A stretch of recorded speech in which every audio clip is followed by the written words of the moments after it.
Welcome to episode 9 of Euro Previews, and today's episode is on the nation that are definitely under pressure to win this Euros, and that is England. But England at Euros, oh boy, it's better we don't speak about it. But we're going to have a full breakdown of the tactics. What should be the starting 11 for Southgate's side? How about the pressure on Southgate? What about Harry Kane, Foden, and Bellingham? Do they have pressure to perform? But further ado, let's get into the preview of England. So England at Euros.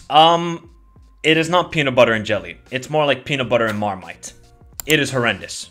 They have never won the Euros. They made it to one final. And that final was at the last Euros. Basically a home tournament for them. They played every game except for the quarterfinals against Ukraine. So that was the moment for them to win the European Championship for the first time. But if you just look at the history, like the fact that they've gone out of the group stage 4 occasions. And let's not remind ourselves of what happened in 2016. Iceland, Roy Hodgson. I have not seen an England team at the Euros and said to myself, yeah, they can win it. Maybe 2004, they had really good patterns of play. Rooney was unbelievable that tournament. Maybe 1996, obviously they lost on penalties to Germany. But England, they don't perform at Euros. It's as simple as that. As a neutral and somebody who's not from England, if I look at England, I'm like, what history do you have in Euros? Denmark has won a Euros. Greece has won a Euros. You haven't? Like, come on now.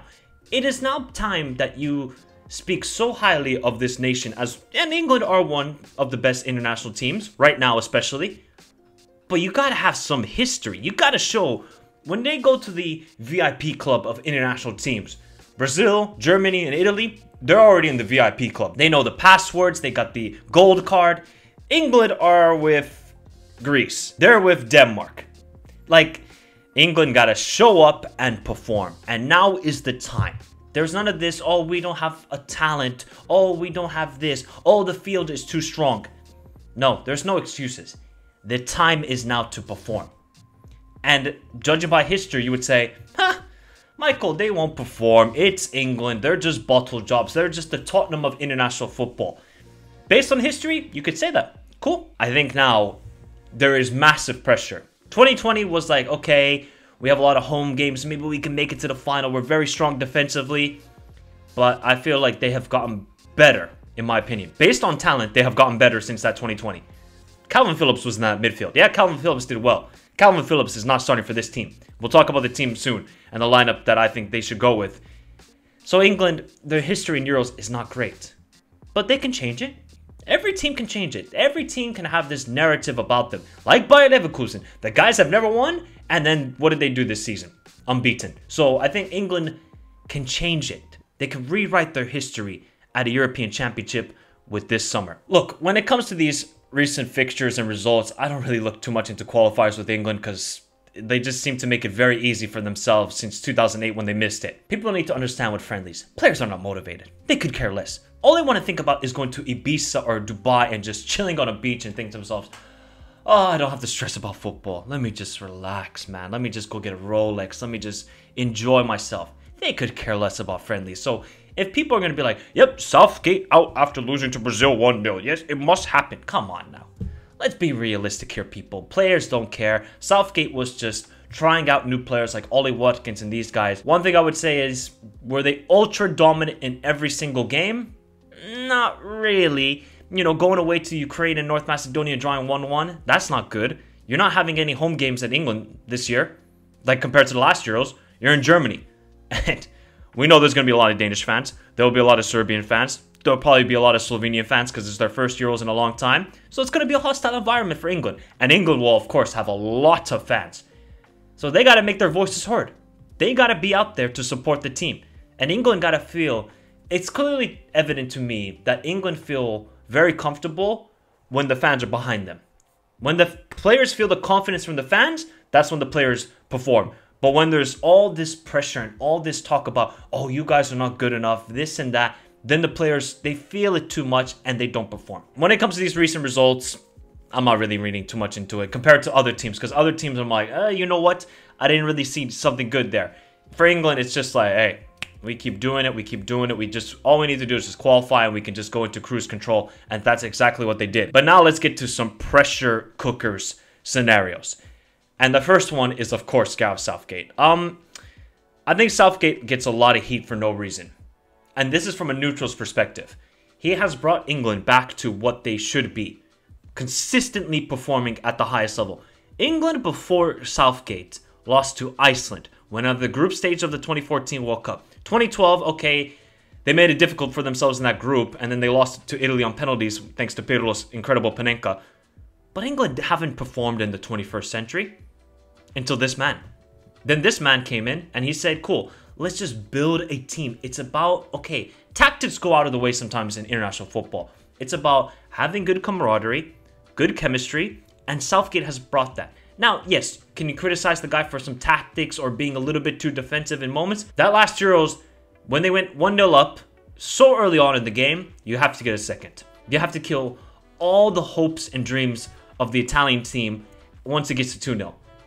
He didn't do that. And that's what cost England at that Euros final. But I think he gets a lot of stick for not really being tactical. Okay, cool. Did you hire Southgate to be a tactical genius? No, you brought in Southgate because he's familiar being an under-21 former manager of England. He's brought in a lot of good youngsters like Foden, Bellingham. I'm not too sure many managers before that would have done that. Would Roy Hodgson have done that? No, definitely not. Southgate is under pressure though. This is it. This is your last opportunity. If you don't deliver it, and when I mean deliver it, is the trophy, you're out. This is it. So, Southgate needs to understand. While I have done a good job, job is not done. As Kobe would say. R.I.P. to Kobe, man. Job's not done. And the job is lifting England their first ever European trophy. And with the field right now in the Euros, and with how good England are with the players they have, nothing short of a trophy would be a debacle. It would be a failure. Southgate needs to have in-game management this time around. I feel like sometimes with Euros and the World Cups, his in-game management was poor. Against Croatia in 2018, the Euro finals, against Scotland, the group stage of the last Euros. I'm like, against USA, the last World Cup. I'm like, Southgate, you have players off the bench. You can change the game. You can bring in a bit more quickness, bit more dynamism out wide. But he said, no, I'll just keep playing the same way. So Southgate, this is it. If you don't deliver, adios. Adios, buddy. And I think he understands that as well. And then the FA has to understand that if he doesn't perform, he's got to go. If there's one manager who's under the most pressure at this Euros, it's Gareth Southgate. Oh, Harry Kane. Probably the most unfortunate, cursed player in football right now. You scored 34 goals in a league campaign and you don't win the league. That's insane. That's absurd. Or do you just say Harry Kane is cursed and he needs to visit some voodoo doctor to change it? Harry Kane, he's such a good striker. I think he's world class. Now, people can say, Michael, when is the moments? Where's the trophies? I can understand that, and you could definitely say that about Harry Kane, but the guy is an unreal striker. He would start for any team in this world, maybe barring Man City, of course, with Haaland. Harry Kane is an unbelievable footballer. But what happened in that last World Cup? What happened in that last Euros? He didn't score in the final. What happened in the last World Cup? Missed the penalty against France. So you could criticize him and say, hey, in the big moments, you haven't shown up. Harry Kane is familiar with Germany. He's playing in Germany. It's a familiar scenario. He's played at all these stadiums. He knows the environment. So I'm expecting a massive tournament from him. And he has to play a pivotal role. Because if you look at most strikers at this Euros, Harry Kane is by far number one. By far number one striker. So he needs to perform like he's numero uno. And not numero cinco, numero seis, numero uno. It's going to be a difficult tournament though. Because all the eyeballs will be on him. You haven't won anything with Bayern yet. You haven't won even the Super Cup. Can you help England deliver their first ever Euros?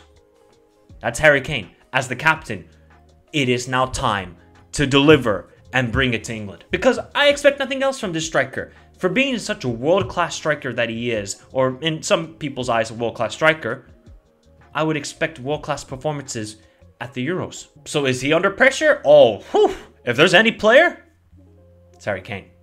He's getting older and older. It's not like he's 25, 26 anymore. He's getting old. The opportunities are diminishing and diminishing. You have this Euros, you have the next World Cup, and then the 2028 Euros. If you can't deliver any silverware for England in that time, I mean, I'm gonna feel bad. I mean, honestly, then I'll be like, I've backed you so much, but you haven't delivered. That's gonna be a big issue for him. So Let me know your thoughts in the comments down below, people. Is Harry Kane under the most pressure of any player at this Euros to deliver and to perform? You know what England have? England have supreme talent.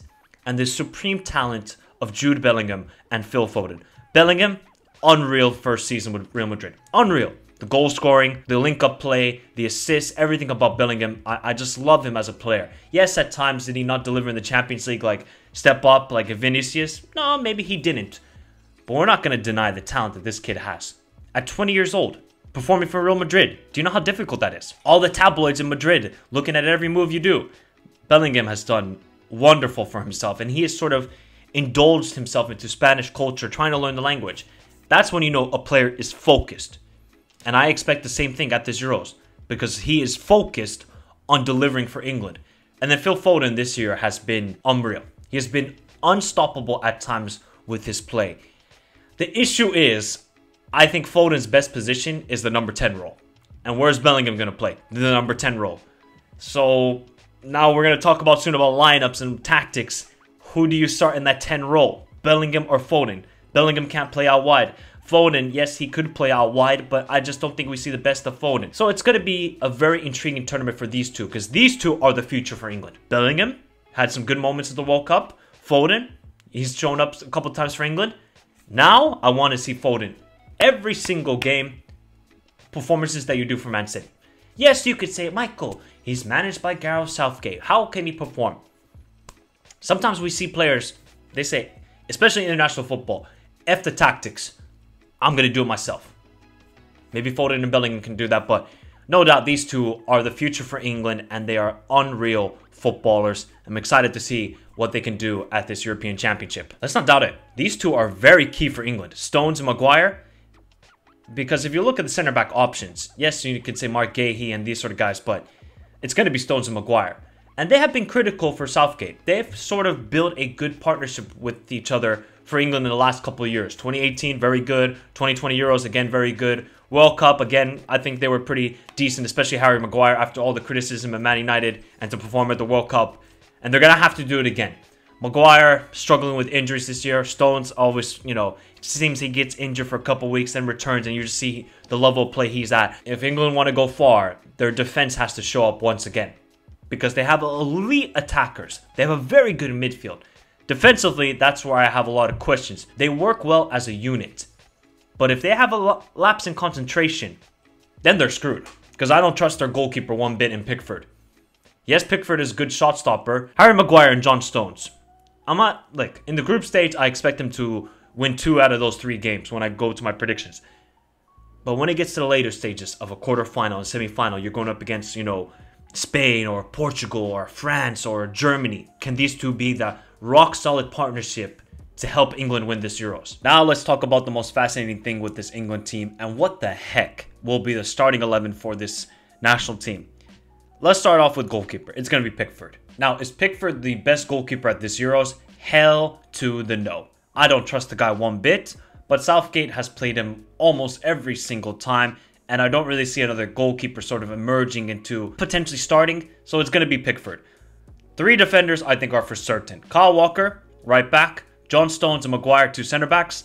And who will be the left back? Now, in one of those games, it was Chilwell. The other game was Trippier and Luke Shaw, if he's fit. And the problem for Luke Shaw is the guy cannot stay fit. And yes, he did perform for England at the last Euros. If Luke Shaw is fit, I think he will be the starting left back. Chilwell this season has been, I think, bad. Honestly, that's being kind. He has not been good whatsoever. So it's going to be Luke Shaw. Is he the best left back at this Euros? Also, no. But that's the talent pool England have at the left back. 3 in the midfield. One of those games, it was Calvin Phillips. But we've seen Calvin Phillips with West Ham. The guy is beefing with West Ham fans for criticizing him of his play. And yeah, maybe they're going overboard as well. Realistically, he shouldn't. But we know with Southgate, anything is possible. In one of those games, it was Conor Gallagher. Also, Kobe Mainoo had a fantastic performance against Belgium. Should he be starting, even though it's going to be his first full season with Man United? What would be my midfield 3? Declan Rice, Kobe Mainoo, Bellingham. Conor Gallagher is a very good footballer. Off the ball, pressing is good, reading of the game, defensively solid, on the ball, and that's one thing England are going to have, is a lot of possession during this tournament. Conor Gallagher is not the greatest in possession. So I think you got to go with Kobe Mainu, Declan Rice, and Bellingham. And Declan Rice is more of that DM guy. And DM, he has done a very good job with West Ham and at times this season with Arsenal. Striker, there's no doubt about it, it's Harry Kane. And then who's going to be the two wide players? At times we have seen Phil Foden play on the right side, but you got to start Saka. Because Saka is an elite player. I thought Saka was amazing at that last World Cup. His performance against France in the quarterfinals I thought was amazing. Who's going to play on the left side? Can be either Grealish, Rashford, Gordon, Phil Foden. And with the way Phil Foden is playing this season, even though Foden is definitely not a left winger, you're going to have to play him there. You have to. I mean, you have to start both Saka and Foden. So I think that's what England are going to play at.